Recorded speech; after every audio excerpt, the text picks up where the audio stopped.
자, 지금부터는 이제 잠깐 시간 내 가지고 제가 계속 불교 입문 1번 책이 거의 완성이 되었다. 이제 책 디자인 작업하고 표지도 만들고 출판 등록하고 이제 고려하면 이제 모자라서 서점에 우리가 만든 책이 판매가 될 거다 이렇게 말씀을 드리는데 요 불교 입문 소유하고자 하는 자를 위한 가르침이 어떻게 구성되어 있을까? 어떤 내용을 담고 있는가 하는 거를 그 중에 일부만 제가 좀 발췌를 했는데 쭉 읽어가면서 좀 보충하는 걸로 하겠습니다.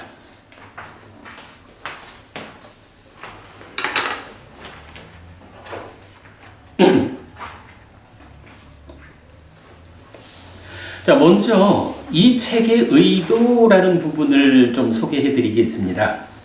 제1장 들어가는 글 중에 4단락이 이 책의 의도예요. 앞에서 서술한 바에 의하면 불교는 이런 세상에서의 삶을 이끄는 기술입니다. 인간이라는 내 삶의 현실 위에서 1. 소유하고자 하는 자로서의 행복. 2. 소유의 영역에서 벗어남. 3. 존재의 영역에서 벗어남을 위한 세 단계로 이루어진 삶의 기술입니다. 그러나 현재 한국 불교의 현실은 1. 소유하고자 하는 자로서의 행복을 위한 불교의 기술은 잘 소개되어 있지 않습니다. 대부분의 불교 신자인 흰옷을 입은 제가자로서 소유하고자 하는 자들은 불교의 기술보다는 부처님에 의해 배척된 기술로서 살아갑니다. 그래서 신앙생활을 통해서 바르게 행복해지는 불교 신자가 얼마나 되는지 가늠하기는 어렵습니다. 자, 요게 뭐니 해도 핵심이 되는 이야기죠. 한국 불교의 불교 신자가 1000만 명이라 2천만 명이다 막 이러다가 작년인가요? 좀 충격적인 발표가 있었죠. 그래서 700만 명으로 줄었다. 이래서 기독교에다가 종교인 수 1위를 넘겨줬다. 이런 충격적인 발표가 있었는데 사실은 그 가운데에서도 우리가 걱정하는 건 뭔가요? 700만 명이 불교 신자라고 발표는 됐지만 그 중에 정말로 불교 신자로서의 부처님의 제자로서의 이런 삶의 기준을 가지고 살아가는 불교 신자는 얼마나 될까? 100만 명은 되는 것일까? 고민하는 내용이잖아요. 그런데 그렇게 더 줄여가지고 본다 해도 나는 정말로 부처님의 제자요, 불교 신자요, 이런 확고함으로 살아가는 불교 신자 가운데도 실제로 그분들의 신앙생활을 자세히 들여다보면 부처님이 이런 방법으로 살아야 한다라고 가르쳐 주신 대로 살아가는 것일까? 아니면 부처님이 이거는 사실 아니므로 이렇게 살면 안 된다라고 배척한 방법으로 살아가는 것일까? 이 측면을 들여다보면 사실은 깝깝한 거예요. 불교 신자이지만 부처님이 어떤 방법으로 살라 했을까? 보시와 오계와 수행이라고 하는 공덕을 만드는 방법을 가르쳐주고 그 공덕이 만들어지면 공덕이 가져오는 역할이 있다? 행복이다. 그래서 그대들이 행복하고자 한다면 보시하는 일을 통해서 오계를 지닌 삶을 통해서 수행하는 삶을 통해 가지고 공덕을 지어야 한다. 그 공덕이 행복을 가져오는 것이다. 아주 단순하면서도 정확한 안내가 있다고 부처님에 의해서. 그런데 불교 신자라고 스스로를 자신하는 분들도 그들의 신앙생활이 이러한 가르침대로 살아가는 것일까? 아니면 부처님이 권능 가진 존재, 창조주 하나님, 내 삶의 어떤 형태로든 결정권을 행사하는 그런 존재 없다 라고 말하는 그런 상태에서 글을 설정해가지고 기도하고 그에 대한 기도의 연장선상에서 이런저런 제사를 지내는데 부처님이 말하는 제사하고는 전혀 다른 방법으로 제사를 지내는 이런 분들이 사실은 훨씬 더 많다라는 현실이 있죠. 그런 방법으로 불교 신자들이 살아갈 때 불교가 경쟁력을 가질 수 있을까? 아니 그 이전에 바로 그렇게 살아가는 불교 신자들이 부처님이 이끄는 행복으로 나아갈 수 있을까? 이제 이런 문제가 사실은 가장 심각한 거죠. 그 부분을 저는 이제 이렇게 표현한 겁니다. 불교의 기술보다는 부처님에 의해 배척된 기술로서 살아가는 불교 신자들. 그래서 이 부분에 대해서 배척된 것은 버리자. 부처님이 알려주는 기술로서 살아가는 불교 신자가 되자 하는 것을 이 책의 근본으로 세우고 있는 거죠. 그런 이야기 이렇게 적었고요. 자, 계속 보면 더더군다나 이 소유의 영역에서 벗어남과 3. 존재의 영역에서 벗어남을 위한 불교의 기준은 세계 불교의 현실로서도 어려움이 있습니다. 자, 소유의 영역에서 벗어난다라는 건 뭐죠? 수행을 해서 삼매를 성취해가지고 색계 무색계 높은 하늘로 올라가는 거죠. 그리고 존재의 영역에서 벗어난다라는 것은 그러한 색계 무색계의 높은 하늘의 존재가 되어도 어쨌든 죽어야 하고 또 태어나야 하는 이 윤회를 반복하는 삶이란 말이죠. 부처님은 높은 하늘에 태어나라라는 것을 목적으로 이끌지 않죠. 그러한 삶에서마저도 벗어나야 한다. 그래서 윤회라는 근본 괴로움을 넘어서라. 이게 부처님 가르침이란 말이죠. 그런데 이렇게 해탈해서 열반을 실현하는 윤회에서 벗어나는 이러한 길 안내라는 점에서는 니까야가 알려주는 불교의 기술, 부처님의 가르침은 세계 불교의 측면에서도 부합하지 못하는 문제가 있다. 이런 부분을 지적했어요. 이 소유의 영역에서 벗어남을 위한 불교의 기술은 사념처 수행입니다. 그리고 사념처 수행은 삶에 대한 정확한 이해 위에서 삶을 더 높은 경지로 향상하는 기술입니다. 그러나 한문 불교는 번역의 한계 때문에 빨리 원전의 의미를 정확히 설명하기 어렵습니다. 그리고 오랜 전통의 이름 위에서 빨리 경전도 정확히 해석되지 못했습니다. 그래서 전통에서 벗어나 가르침 자체로 접근하는 새로운 시도가 필요하다고 할 것입니다. 사실은 이 부분이 뭐예요? 근본경전연구회고 한국 붓다와다 불교가 존재하는 이유죠. 전통에서 벗어나야겠다. 글쎄, 경률론 3장이라는 전통 위에서 니카야를 접근하는 이러한 전통이 가지는 문제점을 우리는 보는 거죠. 그래서 아무리 전통이 가지는 힘이 있다 해도 이제는 전통에서 벗어나서 가르침 자체로 접근하는 새로운 시도가 필요하다. 한국 붓다와다 불교 근본경전연구회가 하는 일이다.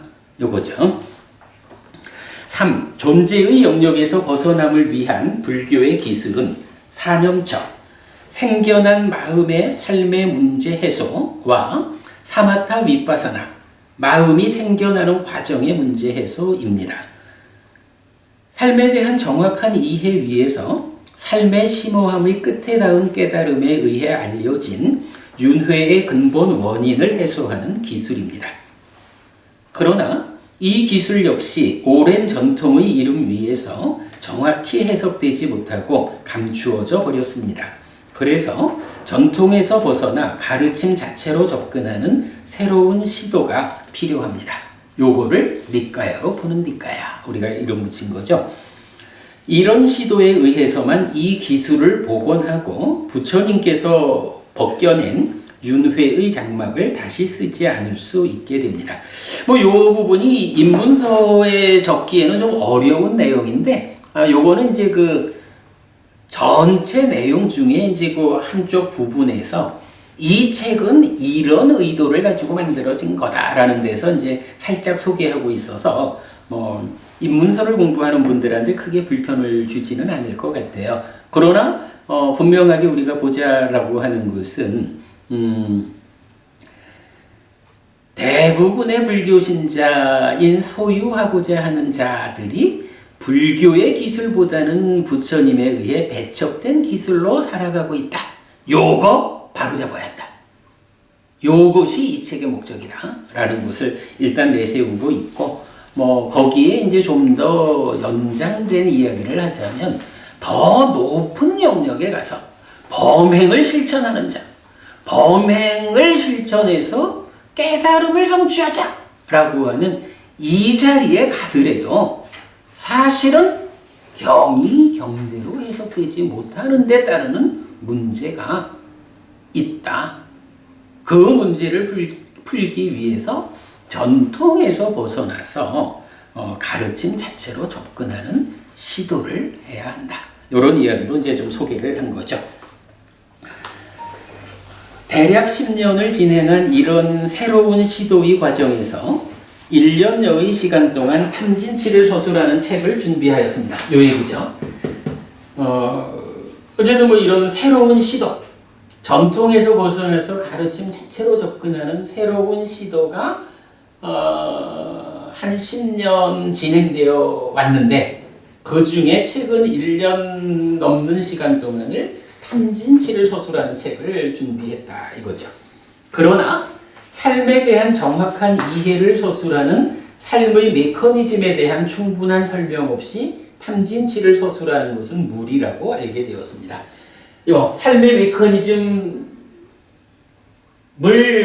충분히 설명하지 않고 탐진치를 말하는 것은 무리다. 이렇게 말했죠. 그래서 삶의 메커니즘을 서술하는 책을 먼저 만들기로 판단하였습니다. 그리고 그 계획의 연장선 위에서 이런 세 단계로 이루어진 삶의 기술의 순서에 따라 책이 만드는 것이 옳다고 결정하게 되었습니다. 그래서 어떻게 했나요? 1번 불교 입문 1 소유하고자 하는 자를 위한 가르침, 2번 불교 입문 2 사실, 3번 삶의 메커니즘, 4번 탐진치. 이런 순서로 책을 만들자라고 했어요. 이 첫 번째 책은 이런 의도를 가지고 준비된 책입니다. 특히 대부분의 불교 신자인 흰옷을 입은 제가자로서 소유하고자 하는 자가 불교의 기술보다는 부처님에 의해 배척된 기술로서 살아가고 있는 한국 불교의 현실을 타개하기 위한 목적이라고 하겠습니다. 신앙생활을 통해서 바르게 행복해지는 불교 신자가 얼마나 많은지 찬탄하는 날을 손꼽아 기다리는 바람을 담아서 보통의 불교 신자들에게 필요한 불교의 기술을 소개하고 이끌려는 것입니다. 소유하고자 하는 자를 위한 가르침. 자, 여기까지가 책 중간에 들어 있습니다만은 이제 이 책의 의도 이렇게 적었어요. 그 다음에 이제 안내라고 적었는데, 요거는 책 출발하는 자리에 차례 앞에 넣기 위해서 적은 글이거든요. 쭉 읽어보겠습니다. 안내. 불교는 행복의 실현을 오직 목적으로 합니다. 부처님은 당신의 가르침이 존재를 구명하는 데에 목적을 두지 않는다고 말합니다. 존재, 즉 아를 선언하는 외도들의 주장을 무아로서 설파하고 무아인 존재, 유신 또는 오치원에 대한 이해, 이걸 12역이라 하죠. 그 위에서 고멸을 실현하는 것, 8정도의 가르침, 즉 불교의 쓰임새를 두고 있다는 선언입니다. 이전에도 지금도 나는 오직 고와 고멸을 꿰뚫어 알게 한다. 이게 아누라다경이거든요. 요 부분을 이제 첫 번째 그 서술로 꺼낸 이유가 뭐냐 하면, 불교 안에서도 사실은 굉장히 많은 사람들, 특히 수행자들 가운데 이 수행을 통해서 무엇을 찾고자 하느냐 하면 나는 누굴까? 뭐 이런 나라는 존재에 대한 이해? 그것을 깨달음으로 생각하고 접근을 하거든요. 그런데 사실은 부처님은 그렇지 않다는 거예요. 부처님은 세상에 그러니까 세상이 무엇이고 존재가 무엇이고 하는 이것을 구명하는 데에 당신의 깨달음에, 당신 가르침에 쓰임새를 두지 않는다는 거예요. 부처님이 깨달아 가르치는 이 가르침의 쓰임새는 오직 하나라는 거예요. 그 하나가 뭐냐 하면 고와 고멸. 내 삶에 이러한 고가 있다라고 분명히 알아서, 달리 말하면 고의 정체를 드러내고 그럼으로써 그 고를 해소하는 고와 고멸. 뭐 이런저런 어떠한 것들이 있다 해도 궁극적으로 그것이 나에게 괴로울 것이냐 행복할 것이냐, 이 측면에서 부처님은 접근한다는 거예요. 불교의 쓰임새는 나는 누굴까? 이런 존재를 구명하는 데 있지 않다. 어떻게 하면 나의 삶이 괴롭지 않고 행복할 것인가? 어떻게 하면 나의 삶이 이 행복의 끝에 가서 완전한 행복을 실현할 것인가? 달리 말하면 윤회라고 하는 생로병사하는 중생들의 근본 괴로움마저도 해소하고 깨달아서 열반이 실현된 거기에 갈 것인가? 부처님은 오직 나의 가르침의 쓰임새는 고의 정체를 드러냄으로써 드러내고 고멸을 실현하는 여기에 있다 라고 말한다는 거죠. 물론 그렇다고 해서 부처님이 이 존재를 구명하는 일을 안 했을까? 그건 아니에요. 존재를 구명하는 일을 했죠. 그게 뭐죠? 12용기잖아. 무아라고 말하는 거고, 무아라고 하는 이치 위에서 어떤 조건들의 과정에서 괴로움이 생겨나는 것일까? 라고 12용기를 설명하잖아요. 근데 그 12용기의 해설 과정에서 내가 누군지 모르고 나에게 괴로움이 생겨나는 걸 말할 수가 없잖아요. 12용기 안에 나는 누굴까라는 존재의 구명이 포함되어 있죠. 그러니까 불교의 쓰임새라고 하는 것이 존재를 구명하는 데 있지 않고 고멸을 실현하는 데 있어 라고 말하는 이곳은 존재를 구명하는 일은 팽개치고 고멸을 실현할 거야. 이게 아닌 거예요. 고멸을 실현하기 위해서는 존재가, 그러니까 내가 누군지가 구명되어야 되는 거예요. 그럼 이건 뭐예요? 누가 더 포괄적이냐 하는 차이가 있는 거죠. 나는 누구냐라는 존재를 구명하는 그것을 포함해가지고 문제는 나는 행복하고 싶어. 어떻게? 여기에 쓰임새를 두는 게 불교다. 이 개념이죠. 요걸 아는 것은 정말로 우리가 불교에 접근하는 출발이 돼야 하죠. 그래서 불교는 행복의 실현을 오직 목적으로 합니다. 이렇게 내세운 거죠.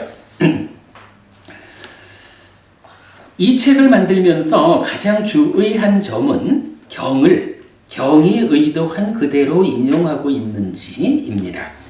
대덕이시여, 참으로 법들은 세존을 뿌리로 하고 세존을 도관으로 하고 세존을 의지합니다.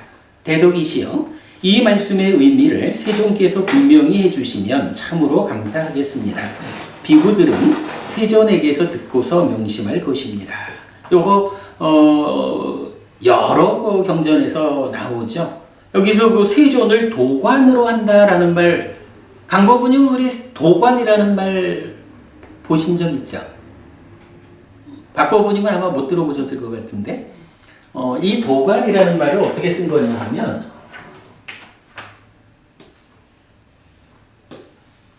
파이프가 있는 거예요. 저수지에 물을 받으려고 하거든요. 그러면 이 저수지로 연결된 파이프 안으로 들어오는 것들은 다 저수지로 가는 거예요. 그런데 물줄기가 이 도관 밖으로 지나가면 어때요? 못 가잖아. 열반이라는 곳으로, 열반으로 이끌리는 도관이 있어. 파이프가 있어. 직접 가는 이 파이프의 과정이 있고, 이렇게 좀 넓게 포괄하는, 요거는 파이프는 다 그렇게 만들어지죠. 요렇게, 파이프 안으로만 들어오면 간다.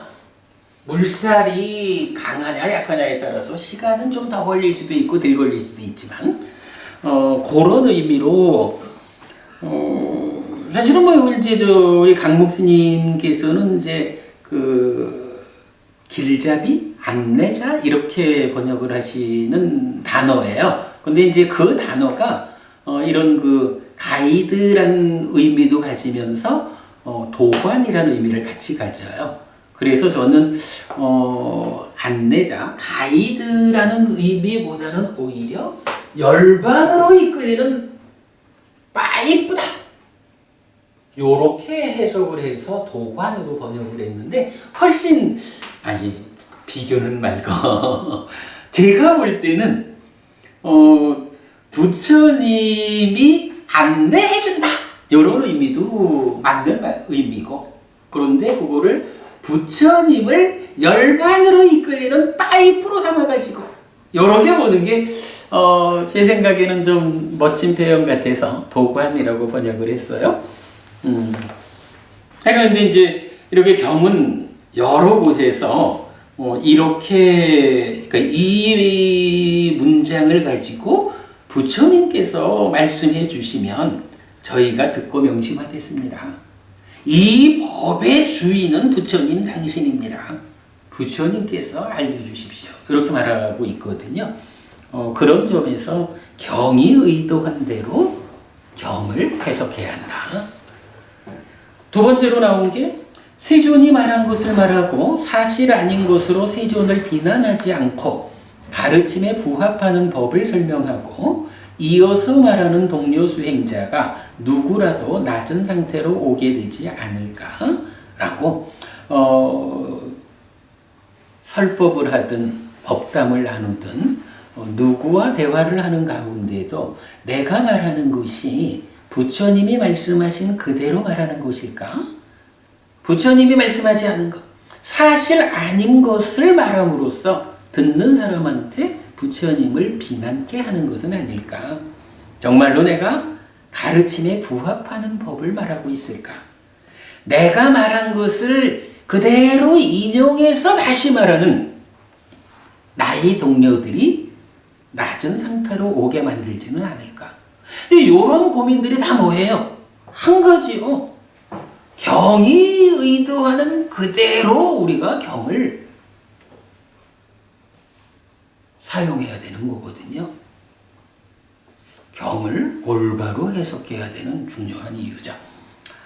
그래서 우리는 부처님 살아서 직접 살한 가르침이라고 말하고, 다른 사람들은 부처님이 직접 설한 가르침에 가장 가까운 가르침이라고 말하는 공부 기준 위에서 빨리 원전의 직접 번역을 통해 이 책은 만들어졌습니다. 특히 아비담마 논장이나 청정도론 등에 의지하지 않고 오직 경으로 경을 푸는 방법을 사용하였습니다. 요거 니까야로 푸는 니까야 이렇게 이름 붙인 거죠. 이 책은 근본경전연구회가 계획한 첫 번째 출판 계획, 즉 1. 불교 입문 1. 소유하고자 하는 자를 위한 가르침 2. 불교 입문 2. 사실 3. 삶의 메커니즘 4. 탐진치로 구성된 출판 계획의 첫 번째 책입니다. 특히 대부분의 불교 신자인 제가자로서 소유하고자 하는 자가 불교의 기술보다는 부처님에 의해 배척된 기술로서 살아가고 있는 한국 불교의 현실을 타개하기 위한 목적이라고 하겠는데, 보통의 불교 신자들에게 부처님에 의해 지시된 불교의 기술을 소개하고 이끌려는 것입니다. 소유하고자 하는 자를 위한 가르침. 이건 아까 소개한 이 책의 의도를 인용한 거고요. 그래서 이 책을 관통하는 주제는 행위입니다. 부처님은 행위에 대한 분명한 기준을 제시하는데, 괴로움의 과와 보를 가져오는 행위와 즐거움, 즉 행복의 과와 보를 가져오는 행위입니다. 그리고 이 기준을 위해 가장 원초적 형태의 바른 견해, 정견이 선제되는데 1. 저 세상은 있다. 2. 화생하는 중생은 있다. 3. 업에는 과와 보가 따른다 입니다. 이렇게 이익과 행복을 만드는 행위가 이 책의 주제 위에서 이끄는 일관된 방향인데, 제사의 의미입니다. 이 책을 관통하는 주제는 행위거든요. 근데 행위라는 이 주제 위에서 일관된 방향을 가지고 있다. 그 방향이 무엇이냐? 이익과 행복을 만드는 행위다. 그리고 그거를 제사라고 부른다. 법우님 두 분 다 지난번에 제가 제사와 관련한 용례 다 파악해서 정리한 거 보셨죠? 그렇게 이제 준비를 했고요. 또한 경은 행위와 행복의 중간에 있는 것을 말하는데 공덕 또는 복입니다. 말하자면 방향에 맞는 행위는 공덕을 만들고, 공덕은 행복을 가져오는 과정을 설명하는 것입니다. 앞으로 이제 그 책을 보시면 이 책에 가장 많은 부피를 가지고 소개되어 있는 것이 공덕이라는 단어예요. 그런데 공덕이라는 말이 무엇이냐라고 하면 행복을 가져오는 것이다 라고 정의가 되는 거예요. 우리가 보통 선업을 통해서 행복하자 이렇게 말하는 거죠. 그런데 이 책에서 구체적으로 정리한 거는 행위하고 행복하고의 중간 과정이 있다는 거예요. 그게 뭐냐? 공덕이요. 행위를 통해서 공덕이 만들어지고, 공덕은 행복을 가져오는 것이야. 이렇게 행위, 공덕, 행복 3단계의 과정을 제가 볼 때는 이 책을 통해서 발견된 아주 중요한 개념이라고 봐야죠. 그 부분을 상세하게 설명하는 게 이 책의 대부분이다. 이렇게 봐도 되죠. 그래서 이 책의 중심에는 공덕이 있습니다. 재밌어요. 이 책을 관통하는 주제는 행위다 이랬죠. 그 주제 위에서 일관된 방향이 있는데 제사다. 오랫동안 이익과 행복을 만드는 것이다. 그러다 보니까 이 책의 중심에는 공덕이 있다라고 몇 가지 개념을 탁 찍었어요. 그리고 공덕의 토대가 되는 것이 있는데 보시와 오계 그리고 수행입니다. 다만 이 책의 목적에 따라 수행은 간략히 소개만 하고 보시와 오계를 중심으로 설명하였는데, 공덕과 보시는 주요 용례를 상당 부분 소개, 인용하였고, 오계는 모든 용례를 소개, 인용하였습니다. 모든이라고 제가 직접 표현을 한 게 뭐냐 하면 하여간 5개의 5항목을 포함하고 있는 모든 경을 다 찾은 거죠. 한편 가르침에 따라 완전한 행복으로 나아가는 인생 항로를 제시하였는데 1. 보시에 돛을 올리고 2. 5개의 바람을 맞아 출발하면 3. 희리 옷다빠의 방향타로 방향을 잡고 4. 옥은 오력의 노를 지어 열반으로 나아가는 항해입니다. 요거 박보분이 우리 지난번에 3월 달에 한 번 우리가 공부를 했죠. 그날 칠판에 그림을 그려가면서 만든 게 요건데 이 책의 첫 번째 순서에 인생 항로로 제시를 하고 있어요. 제가 볼 때는 아주 중요한 그림을 그려냈다. 이때 고시와 오계로의 출발은 이 책의 중심에 있고 옥은 오력의 노는 수행에서 중심된 의미를 설명하였습니다. 그런데 방향타인 희리와 옷다빠는 무엇입니까? 자책의 두려움과 타책의 두려움이라고 해석하였는데 가능한 모든 용례를 조사하여 정리하였습니다. 사실은 이 희리와 옷다빠에 대해서도 모든 용례를 조사한다라고 저는 작업을 했는데 아마도 제 눈이 미치지 못한 경들이 좀 있을 것 같아요. 그래서 가능한 모든 용례 이렇게 표현을 했어요. 근데 5개는 모든 용례예요. 어쨌든 이 책에서는 그 용례를 가지고 서술했다라는 게 가장 큰 특징이죠.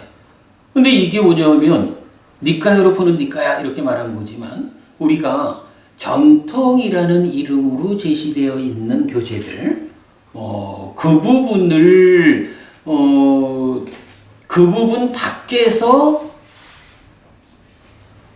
가르침을 정리하자라고 하려면 방법은 하나밖에 없는 거예요. 부처님이 어떤 경들에서 어떤 의미로 어떤 경들에서 어떤 의도를 가지고 이 단어를 썼다.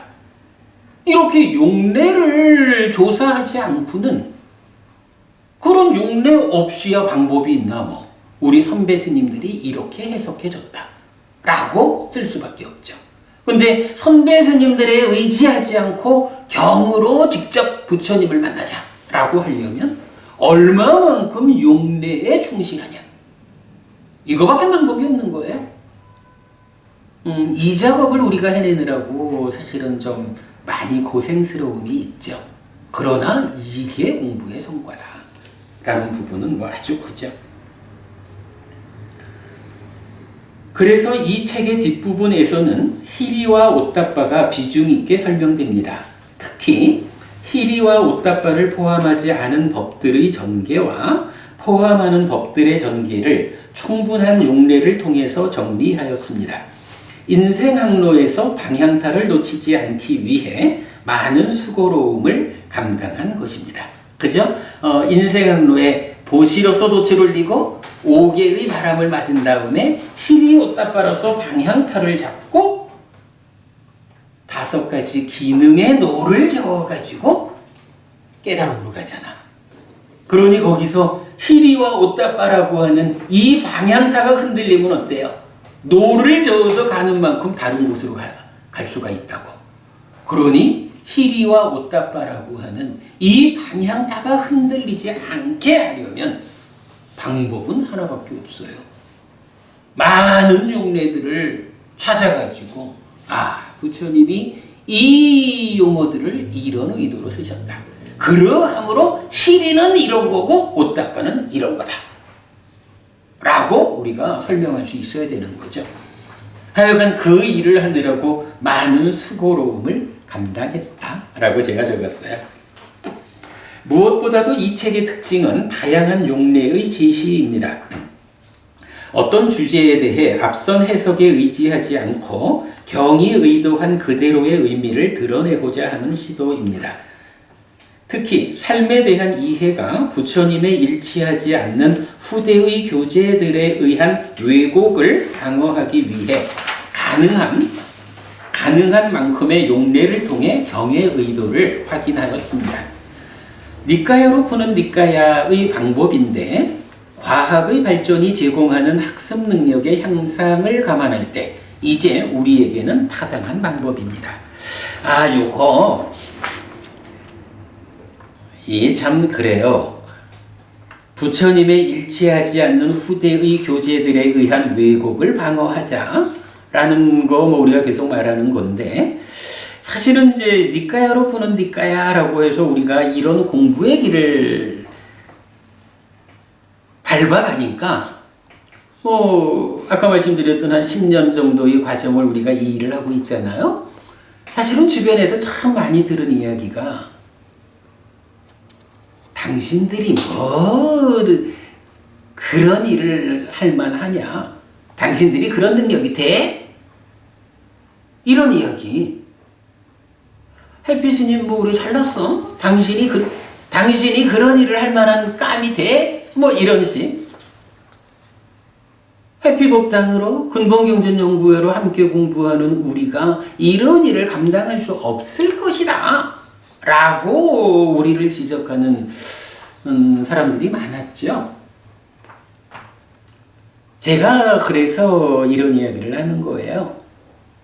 앞선 분들 1000년, 2000년 전에 사셨던 분들, 몇백 년 전에 사셨던 이 많은 선배님들의 수고로움을 인정하지 않겠다라는 것은 아닙니다.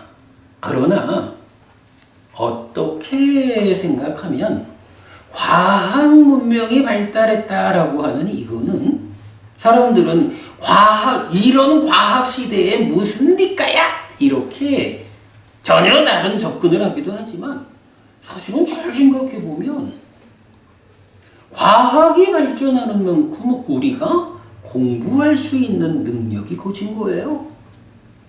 그죠? 아마도 옛날 무슨 벼슬아치들이 공부하는 양이 지금 초등학생들보다 더 많이 할까? 아마 그 정도 넘어섰다 해도 중학생들보다 더 많이 공부하지는 못했을걸? 우리가 그래도 다 지금 대학도 나오고 세상이 많은 지적 수준으로 진행돼 가고 있잖아요. 인터넷이라는 게 클릭만 하면 부처님 가르침을 원정 그대로 떠올려주는 세상이요. 언어 능력이 부족하면 영어 사전이 뒷받침해주고 사실은요.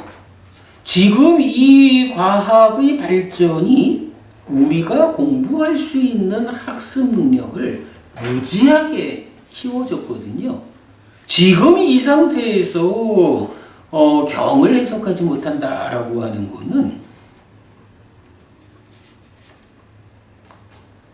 잘못된 고정관념에 묶여 있거나 아니면 경 그대로 해석하려는 관심을 일으키지 못했거나 그런 쪽에 해당하거든요. 이제 우리가 맘먹고 접근하면 나는 그렇게 말해도 좋을 것 같아요. 지금 우리 공부하는 능력이 1600년 전에 붓다고사 스님 시절에 어떤 분들이 공부하던 그만큼의 공부 능력이 안 될까? 그분들도 나름대로 경을 해석하는 일을 했으면 우리가 지금 왜 그 일을 못할까? 나는 우리가 훨씬 더 능력이 있는 상태다라고 생각을 하는 거예요. 그래서 이건 표현을 그래 했어요. 과학의 발전이 제공하는 학습 능력의 향상을 감안할 때 이제 우리에게는 타당한 방법입니다. 경으로 경을 직접 해석합시다.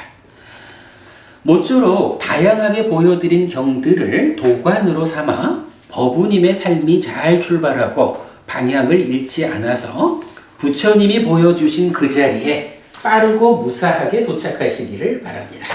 어쨌든요, 이렇게 공부하면 이 도관 안으로 들어가는 거예요.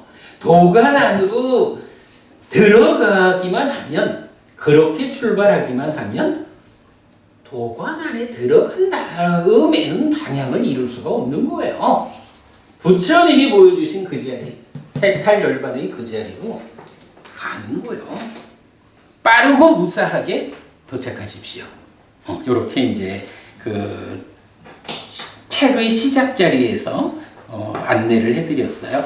해피하십시오. 그랬고, 자, 이제 마지막으로, 이어서 이제 제10장 나오는 길 글이 있잖아요. 요 나오는 길 글은 오늘 새벽에 이거 마무리해가지고 보내고 오느라고 조금 좀 서둘렀어요. 뭐 많은 내용이 이제 중복이 되지만, 그래도 이제 책을 시작하면서 적었던 내용을, 모든 내용을 다 적고 나서 마지막에 나오면서 한번 뒤집어 본 겁니다. 읽어보겠습니다. 제10장 나오는 글.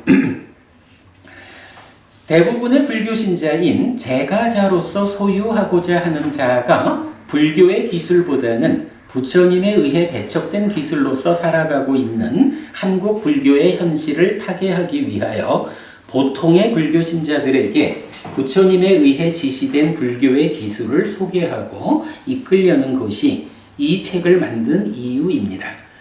제가자로서 소유하고자 하는 자를 소개하며 들어온 이 주제를 본격적으로는 행위로부터 시작하였습니다. 태어남이 아니라 행위가 나를 만든다는 가르침 때문인데, 괴로움과 함께하는 사람이 될 것인지 즐거움과 함께하는 사람이 될 것인지, 배척되는 사람이 될 것인지 환영받는 사람이 될 것인지, 악처가 기다리는 사람이 될 것인지 선처가 기다리는 사람이 될 것인지를 행위가 결정한다는 의미입니다. 글을 쓰다 보니까 행위를 통해서 어떻게 된다는 건데 하는 것이 쓰다 보니까 세 가지로 되더라고요. 제가 대괄호로 치고 그랬죠. 괴로움과 함께하는 사람이 될 거냐, 즐거움이 함께하는 사람이 될 거냐. 이건 나의 이야기죠.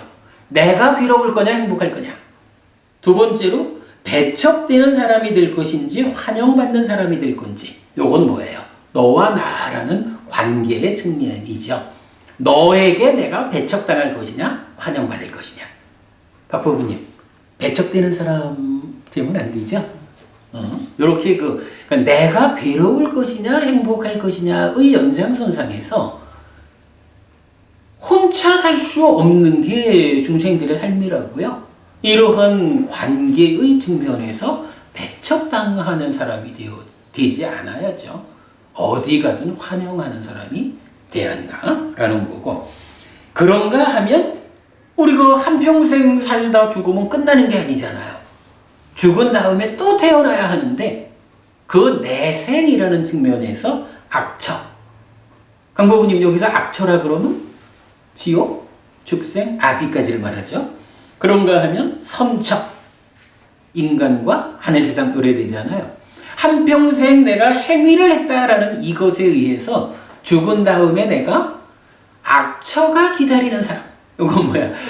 죽어서 지옥 가는 거, 악처로 가는 거, 이 얘기죠. 그러면 안 되죠. 선처가 나를 기다리고 있어야 한다. 내가 이러한 삶을 살았기 때문에 죽은 다음에 나는 하늘에 태어난다. 요런 사람이 되어야 하는, 그렇게 나의 측면, 관계의 측면, 내생의 측면으로 행위와 관련해서 말을 했어요. 그럴 때 어떤 행위가 괴로움과 함께하는 사람, 배척되는 사람, 악처가 기다리는 사람으로 나를 만들고, 즐거움과 함께하는 사람, 환영받는 사람, 선처가 기다리는 사람으로 나를 만드는지는 중요하고도 어려운 문제입니다. 그래서 부처님이란 스승이 필요하다는 점을 강조하였는데, 완전한 깨달음을 성취하신 완전한 스승 부처님은 10업, 10악업, 10선업 등으로 기준을 알려줍니다.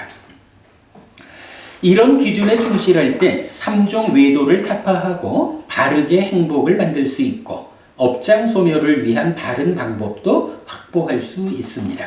그럼으로써 오랫동안 이익과 행복을 위한 바른 삶을 살게 되는데, 제사라는 말의 의미입니다. 우리가 불교적인 제사 개념을 알아야 되죠. 그렇다면 불교 신자가 되어서 가르침을 실천하는 행위, 즉 신행은 제사입니다. 그런데 경은 제사, 즉 이익과 행복을 위한 바른 행위의 과정을 설명합니다. 행위로부터 행복이 의 과정에 공덕을 삽입하여 행위로부터 공덕이 공덕으로부터 행위의 과정을 설명하는 것인데, 행위가 공덕을 만들고 공덕은 행복을 가져온다는 의미입니다. 이때 공덕은 복과 같은 말입니다. 제가 요새 이 얘기를 자주 해요. 복 많이 받으세요 라고 말하잖아요. 특히 연말연시 되면 복 많이 받으세요 라고 말하는데, 그게 무슨 말일까? 그대가 행복하기를 바랍니다. 그런데 이 행복이라는 것이 어떻게 생겨나는 것일까 하면, 공덕이라는 것, 복이라는 것이 행복을 가져오는 겁니다. 그러니까 그대가 행복하려면 공덕을 만드는 행위를 해야 합니다. 이거 말하자면 복 많이 받으세요, 공덕 지으세요 라는 말의 의미입니다. 이런 이야기가 되는 거죠. 이렇게 제사의 연장선 위에서 공덕은 이 책의 중심이 되었는데, 유익과 선과 두려움으로부터의 피난처를 만드는 것이어서 부처님은 공덕을 두려워하지 말고 행복을 가져오는 것인 공덕을 지어야 한다 라고 안내합니다. 공덕은 그림자처럼 따라와서 저 세상에서 존재들을 위한 버팀목이 되는 것이므로 공덕을 쌓는 삶은 이익되는 삶입니다. 또한 공덕을 짓는 방법도 지시되는데, 보시와 오계와 수행입니다. 보통의 불교 신자들에게 부처님에 의해 지시된 불교의 기술을 소개하고 이끌려는 목적에 맞춰 수행은 간략히 대의만 소개하였고, 보시와 오계는 다양한 용례의 활용을 통해 자세히 정리하였습니다. 아마도 공덕 그리고 보시와 오계에 대한 안내에 있어 이 책이 으뜸 가는 책이 될 것입니다. 남들이 어떻게 볼지 몰라도 저는 그런 희망이 좀 들었어요. 실제로 계속 말씀드리지만 공덕, 보시 이 부분에서 상당한 용례를 확인해가지고 그 의미를 드러냈고, 오계는 100%의 용례를 가지고 의미를 드러냈거든요. 그래서 공덕이라는 개념, 보시, 오계를 안내하는 데 있어서는 아마도 이 책이 으뜸 가는 책이 될 거다라고 제가 희망사항일 수도 있고 이렇게 공표를 하는 거지요. 보시는 일반적 개념으로는 공덕과 동일시된다고 해야 하는데, 보시 자체에 대한 설명과 보시의 청정, 즉 결실을 키우는 방법의 두 가지 측면으로 정리하였습니다. 이때 보시받을 만한 사람이 보시를 청정하게 하는 대상이라는 것을 부처님은 강조합니다. 공덕을 짓는 행위의 효율성에 대한 스승의 안내입니다. 요 보시에 대한 이야기를 쭉 하다 보니까 제가 많은 경에서 그 얘기를 해요. 보시를 청정하게 하지 못했다. 보시를 청정하게 한다. 이런 이야기가 나오는데, 그게 뭔가 하고 결국은 많은 용례에 의해서 확인하는 것이, 우리 이제 그런 얘기를 하잖아요.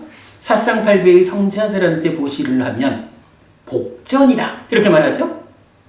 복의 밭에 씨앗을 뿌리면 무럭무럭 자라나서 이래 되는 거죠. 그 사상팔배를 뭐라고 부르냐 하면 보시 받을 만한 분 이렇게 부른다고요.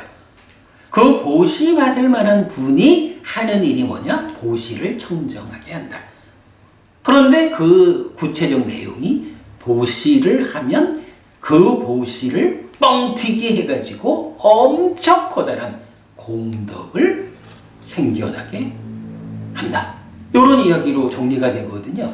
그래서 보시를 청정하게 한다라는 요 말이 보시의 결실을, 그 효과를 엄청나게 키워주는 일이 보시의 청정이다. 이런 부분도 제가 정리를 했어요. 그러나 보시보다 더 큰 결실을 가져오는 것이 있는데 오계입니다. 이 책에서는 오계의 모든 용례를 인용하였는데 오개 자체에 대한 설명과 오개를 포함하는 교리의 확장의 두 가지 측면으로 정리하였습니다. 한편 보시와 계를 함께 포함하며 신행을 이끄는 것으로는 계속해서 기억해야 하는 6가지가 있는데 요 계속해서 기억하는 6가지 뭐죠? 불법승, 계, 보시, 생천이죠. 요 6가지를 계속해서 기억해야 한다라고 그 정의까지를 구체적으로 알려주는 경이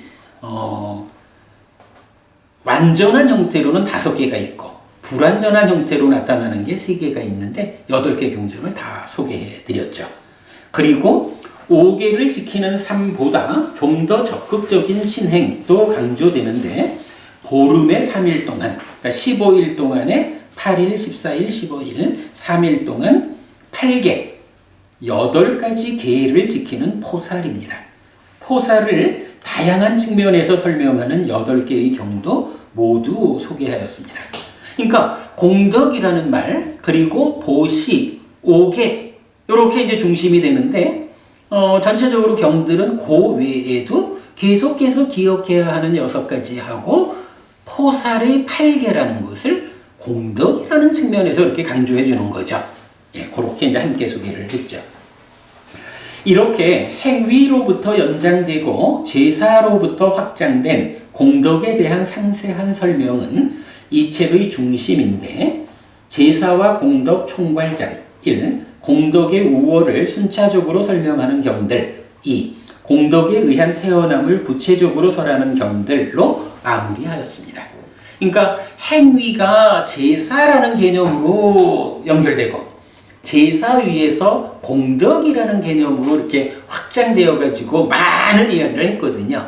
그 전체적인 공덕이라는 것의 끝자리에 가가지고 제사와 공덕 총괄장 이래가지고 그야말로 총괄적 효과를 설명해 주는 경들 이게 총 8개가 돼요. 경을 다 이제 소개를 해드렸다라는 거고 그렇게 해서 일단 공덕이라는 주제가 마무리된 거예요. 공덕에 이어 책은 다시 희리와 오따빠라는 2가지 법으로 이어집니다.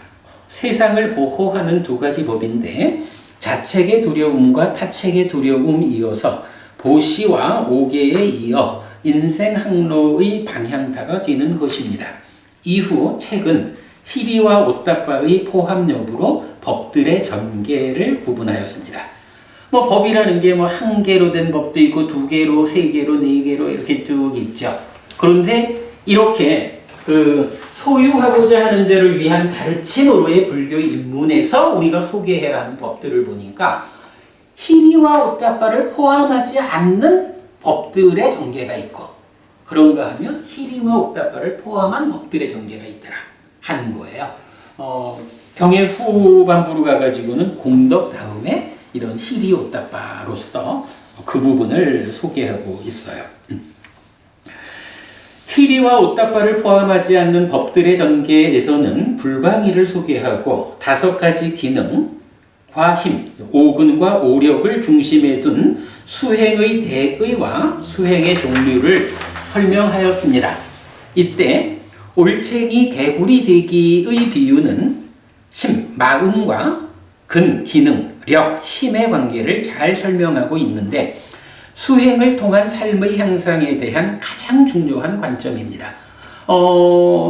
강보구님 혹시 이 동영상 보셨는지 몰라. 지난번 3월달 왔을 때 보셨구나. 예. 거기서 이 올챙이가 개구리로 성장해가는 과정 이것을 믿음, 정진, 사티, 삼매, 지혜의 5가지 기능이 그러니까 왼쪽 뒷다리 나오고 오른쪽 뒷다리 나오고 왼쪽 앞다리 나오고 오른쪽 뒷다리 나오고 꼬리가 퇴화되면서 머리를 딱 고추 세우고 세상을 보는 요걸로 5가지 기능을 설명했죠.